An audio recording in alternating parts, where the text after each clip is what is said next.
Hi, welcome in. My name is Rosanna, or Ro. I'm a project manager, content creator, and healthy productivity fanatic. And I also happen to have ADHD. And in today's video, I would like to give you 15 tips for focusing with ADHD. Focusing can be a huge struggle for people with ADHD because of the way that our brain works. But that doesn't mean there isn't ways that you can actually trick your brain, quote unquote, to still get into focus mode and actually get things done. I want to preface this video by saying that I'm absolutely not productive all the time, every day, and also that I haven't found a cure for my ADHD. These are just some very practical day-to-day tips that I use when I have to be productive. And even though I was diagnosed as a 12-year-old and I'm currently 28, I'm still very much figuring things out as an adult with ADHD. So if you have any questions or tips, feel free to hop in the comments down below, but also know that I am very much still figuring things out, and I think it would be cool if we can do this as a community together. But without further ado, let's actually dive into the tips, and let's start with tip number 1. The biggest and most important thing for me is actually creating a clutter-free space that also interests you. And there is a very important distinction in my tip compared to a lot of other people that give tips like this, which is the part that interests you. Because our brains are hardwired to run on dopamine, but at the same time, ADHD brains kind of chronically lack dopamine. So what we need is something that makes sure that we don't get overstimulated all the time, because that's when we get into the doom scrolling, I can't seem to do anything part of our life. But at the same time, if it understimulates us, our brain will actively start seeking out distractions because it's bored. So you need to create a space around you that doesn't distract you too much, doesn't have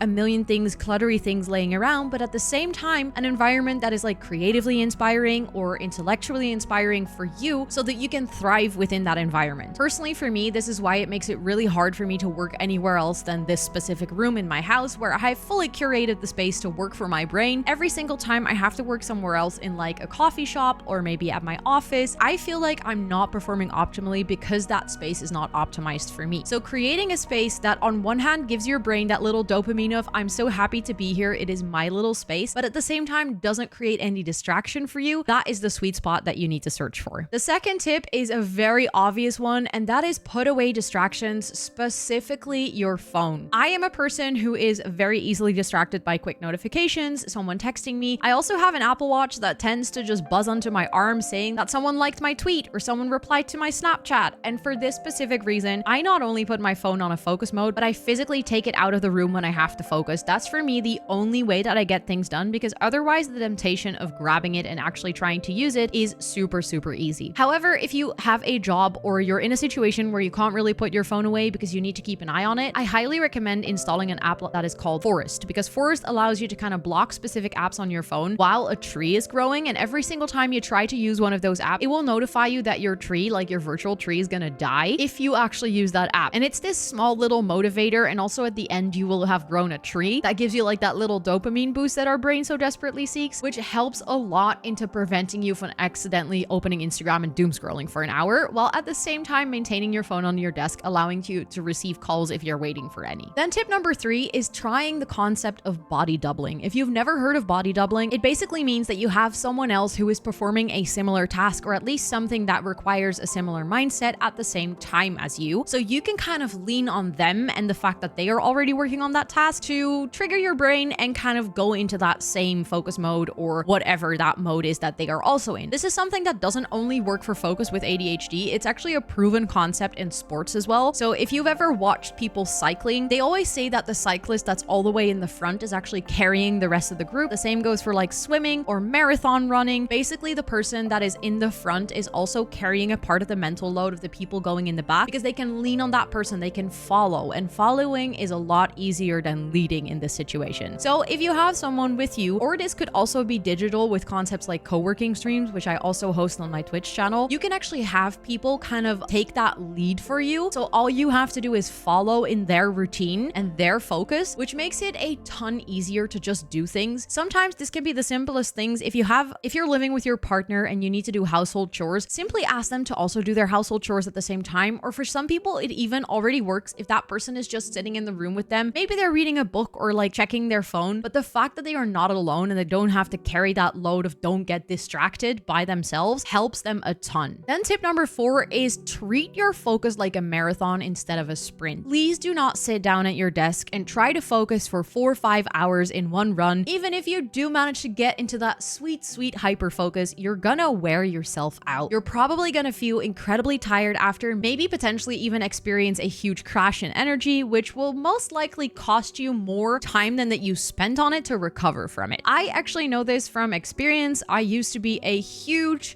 sprint runner when it came to focus. I would focus for 4 or 5 hours in one go, and then I would crash for multiple days in a row. I would struggle with my focus for 2 or 3 days after that sprint. And I would always wonder why I was so incredibly productive on one day, and then the days after I would just not seem to get anything done. And I have very much figured out that it doesn't work to do huge focus sessions. Give yourself little focus bits of 50 minutes and then take a 10-minute break. Some people even like to do 25 minutes and then 5 minutes break, which is called the original Pomodoro method. But to be honest, 25 for me and my brain is a little bit too short to get into the true focus. So what I do is I do 50 minutes of focus, 10 minutes of break. That's also what I do when I host co-working streams on my Twitch channel. But genuinely just figuring out a way for yourself to kind of get into a routine of working and taking breaks allows for a much more sustainable pace in your focus. And also maybe some days you will still have better focus than others, but you can kind of prevent that crash of not having any focus for 3 days after that one big focus session. Then tip number 5, again, seems like a relatively obvious one, but I am very guilty of forgetting these things, and that is make sure to eat and drink enough. I actually bought myself a Stanley Cup when I was in the States last year, and it sounded like one of those investments where I was like, do I really need this? Is this really something that I'm gonna spend this much money on? Am I influenced by all the Stanley Cup girlies on TikTok to actually buy myself an expensive cup? And even though you can of course buy yourself a way cheaper cup than a proper Stanley Cup, the fact that I have a cup that almost holds a liter of water just sitting on my desk, allowing me to just be reminded, have that visual reminder for myself to drink, literally changed my entire hydration behavior. All of a sudden, I'm drinking 2.5 to 3 liters a day. I feel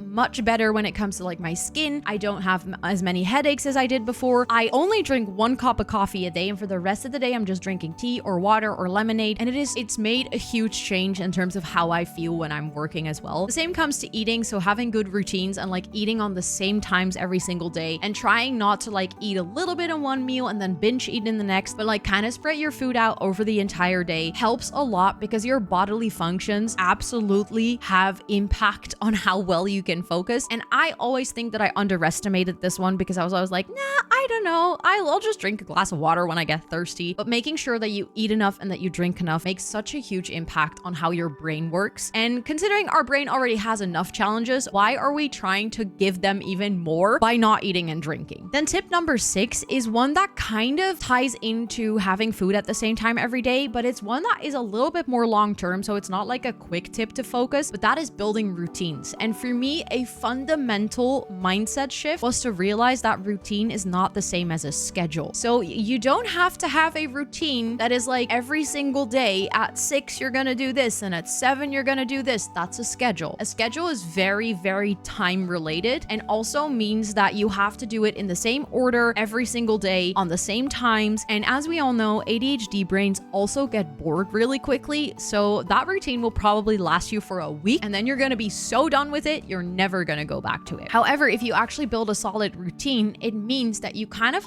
have good hygiene, so to call it, in the way that you do your things on a day-to-day basis. So you wake up around the same time every day, you have food 3 times a day with kind of spread out across the day with maybe some little snacks in between. You go to bed around the same time every day, and in between those kind of milestones or checkpoints in your day, that is waking up and eating, you have a similar set of activities that you can expect for yourself. So in the morning, maybe you always like to do your workout, but that doesn't mean you always have to do your workouts exactly at 10:05. That means that you can kind of shift around to whatever matches your energy on that day. Maybe that day you want to start with your reading instead of your workout. Just kind of see if you can fit the things that you find important in your life into an order of things, instead of trying to fit it into a very tight time-blocked schedule, because I think in the end, that's just gonna either create a very rigid routine for yourself that's gonna work for a little bit, and then it's gonna burn you out completely, or it's gonna create this kind of stressed feeling feeling continuously, where you feel guilty for like not sticking to your own schedule, and then you'll feel like a failure, which is all a feeling that every single person with ADHD is probably familiar with, of letting yourself down, being frustrated with yourself, like, why can I not just do this single thing? And I think by trying to force yourself into a schedule, that is going to require so much of your executive function already, you're gonna probably struggle with all of the other things. So try to focus on a routine instead of a schedule. And then tip number 7 kind of ties into that, and it is a big one, even though it might sound simple, but if things are not working, do not force yourself. Our brains don't work the same as other people's brains, and I was actually having a really interesting conversation about this topic the other day with people on my stream, where we all said that where people these days have been way more understanding of ADHD, where everyone's like, no, of course, it's completely fine. We don't mind that you have ADHD, until they have to deal with the negative consequences. And that narrative of society has kind of like, we've internalized that a lot. And I'm saying we because I know a lot of ADHD people and everyone feels the same. It is completely fine if you don't feel this way, by the way. I'm really happy for you if you have not internalized this feeling, but the feeling of my ADHD is fine until it's a convenience. So whenever it becomes inconvenient, I have to just push through, and no one can I cannot be a bother to anyone with my needs and with the things that are going on in my brain. That has kind of created this negative spiral for a lot of people, where when they cannot focus, they just keep on pushing. And if there is one thing that does not work for a lot of people with ADHD, is making it a demand, because so many of us deal with like demand or like task avoidance in that sense. Our brain just simply shuts off as soon as everyone is telling us that we have to do something. So why are we trying to tell ourselves that we have to do something? Some days it is okay if it doesn't work and you are not a bother to yourself or to anyone else, and anyone that is telling you that is just being rude and not accepting of your ADHD. That doesn't mean that you can just say fuck all and throw everything out of the window and do nothing, because in the end of the day, it is still your responsibility to figure out how to live with your ADHD. But that doesn't mean that you always have to force yourself. That can also mean showing yourself some grace, making sure that you take a break, take some time away from the task that you were trying to do, make sure that you can take some rest, go take a walk outside, make sure that you drink, that you eat, like practice the basic self-care, maybe read a little bit or do something that you enjoy to get that dopamine going again. And then you can always come back to that task. But instead of trying to force yourself to do it, allow yourself some kindness. Then tip number 8 is kind of contradictory to tip number 1, to be honest, but sometimes it works. Sometimes our brains just need a little bit of change of scenery. So even though you might have that perfectly curated space where it is not overstimulating and not understimulating, some days our brains are just sick of repetition. So changing it up from time to time can also mean changing your own space. So like kind of changing things up in your room. I change this office all the time. Even if it's like small changes of just moving around my books, reorganizing my desk, just that little bit of oomph to give my brain that excitement of being in this room again, rather than trying to like find another space for me to work. Small things like that already work fantastically. However, I can also fully understand if you are maybe living in a space where you don't have that much control over your own environment. So just taking your computer or like your laptop or your phone or whatever you need to focus and do your work, take it to a coffee shop, go sit in a park, maybe see if you can go to the office a couple of days a week and stay home a couple of days a week, and like do that interchangeably. Find whatever works for your brain and your energy level. But in the end, sometimes your brain just needs a little bit of refreshment. Then number 9 is actually one that I don't think I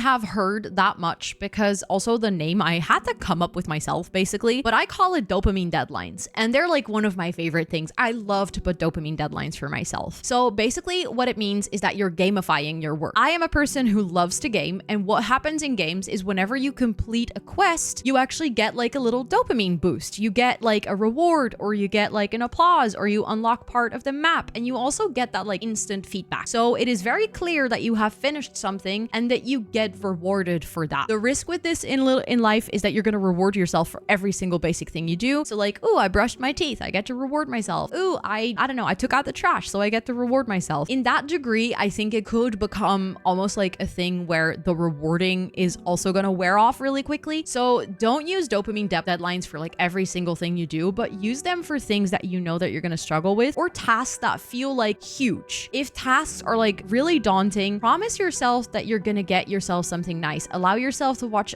an episode of your favorite show after you finish it, or maybe get yourself something nice to eat. Kind of figure out what works for you, something that genuinely makes you happy, and then put that as a reward at the end of finishing that task for yourself, because it is is also going to train your brain. So this might take a while. This is not maybe going to be something that works right off the bat, but it's going to train your brain that by completing tasks, you're going to get a dopamine release. And it's already like a lot of people, not just people with ADHD, find it satisfying to have a to-do list and like tick off tasks. That is also a small little dopamine boost. Like getting to tick something off of your list is already great. Publicly sharing that to-do list with your friends so you can kind of like tick things off and they will see your progress makes that dopamine even higher. And then also rewarding yourself after completing maybe some tougher ones on your to-do list is going to get that dopamine even higher. And before you know it, your brain will start to learn and understand that by doing things and ticking things off, you're going to create that dopamine flow for yourself. And it's going to get easier and easier and easier to actually do things. Then the second one, which is actually number 10 on this list that I came up with, is positive sandwiching. So if you have a task that you really do not want to do, it is one of those tasks that you've been procrastinating maybe for weeks, maybe for months. It's been sitting there and basically it's just been taking up your mental energy because you know you have to do it, but you just don't know where to start. Something that I love to do is I would love to positive sandwich it. So I take a task that I know that I like to do. I take something that I know that I'll enjoy. For instance, sorting out my bookcase. I love organizing things. I very much enjoy that. I know that after doing that task and looking at my bookcase, I'm going to feel so accomplished. I'm going to feel so rewarded with the end result that I'm going to have that like solid amount of dopamine in my brain. From that point on, I'm going to start with the task that I do not want to do. I'm going to tackle it. I'm going to start it. Even though I struggle, that's okay. But I'm going to do that because I know that after that hard task, I put another task that I will enjoy. And I don't get to do that task that I will enjoy until I finish the hard task. What you do with your brain there is first you create that dopamine level that hopefully allows you to start that task that is rough and that you don't know how to start. And then that second task that you put after it, so you sandwich the negative task into two positives, is going to create that incentive for you to actually finish that task that you've been struggling with, because afterwards you get to do something fun again. This has worked so incredibly well for me when it comes down to having to do things for like work maybe, or maybe private life stuff, like figuring out your finances. It's just not a fun task. I'm going to be honest, I don't enjoy that one, but just putting it into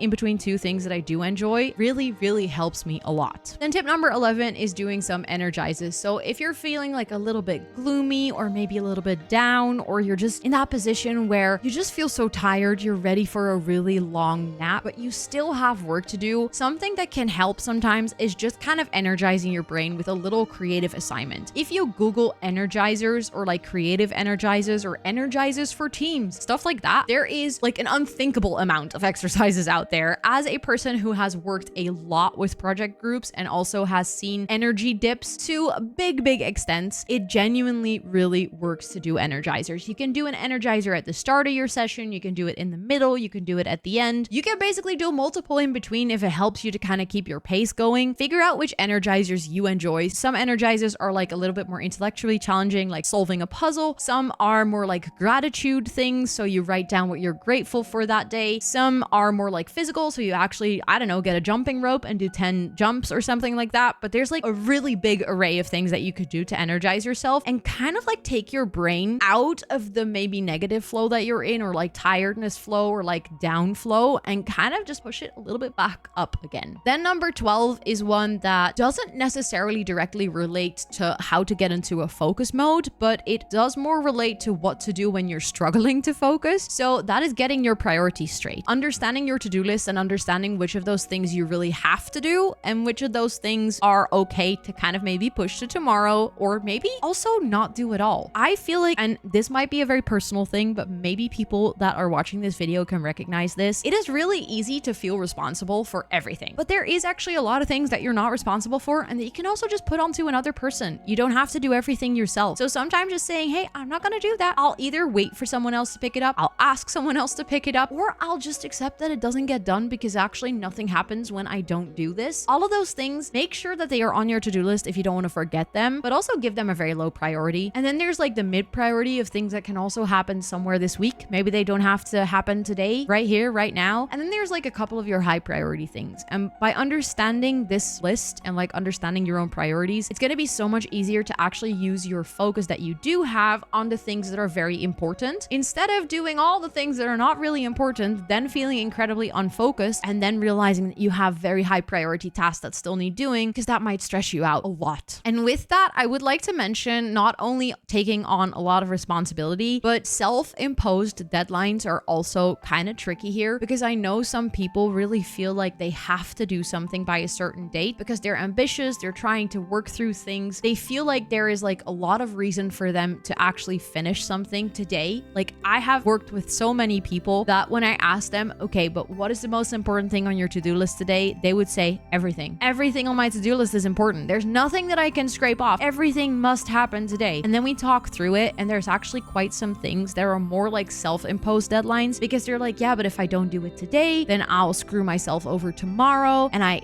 already have a busy day tomorrow. So then instead of like seeing how they could solve the longer term as well by just figuring out maybe like a more sustainable workload, they are kind of like keeping that workload right now, which in the end doesn't solve anything for the short term or the long term. Be aware of your self-imposed deadlines. I guess that's what I'm trying to say. Then tip number 13 is splitting up your tasks. And this is kind of related to the gamifying your work, but I know that some people are really good at coming up with humongous tasks, putting them on their to-do list, and then feeling stuck because they don't know where to start. If you are one of those people, try to think of your tasks in two ways. First of all, compare it to writing a book. Is the task on your to-do list similar to write a book, or is it actually split up into writing separate chapters, maybe even writing separate pages? Because the smaller that your task is, the easier it is going to be for you to actually pick it up and complete it. And again, we have learned so far that completing tasks increases that dopamine and teaches your brain to get into the routine of actually doing things. So by putting humongous tasks in your to-do list, never feeling like you're ready to start them because they're so daunting, hence never ticking anything off, is going to create kind of like the opposite downward spiral where your brain never gets that dopamine, and it kind of starts to associate work and having to do things with feeling like you're failing yourself. And you could all change that by simply splitting up your tasks into way smaller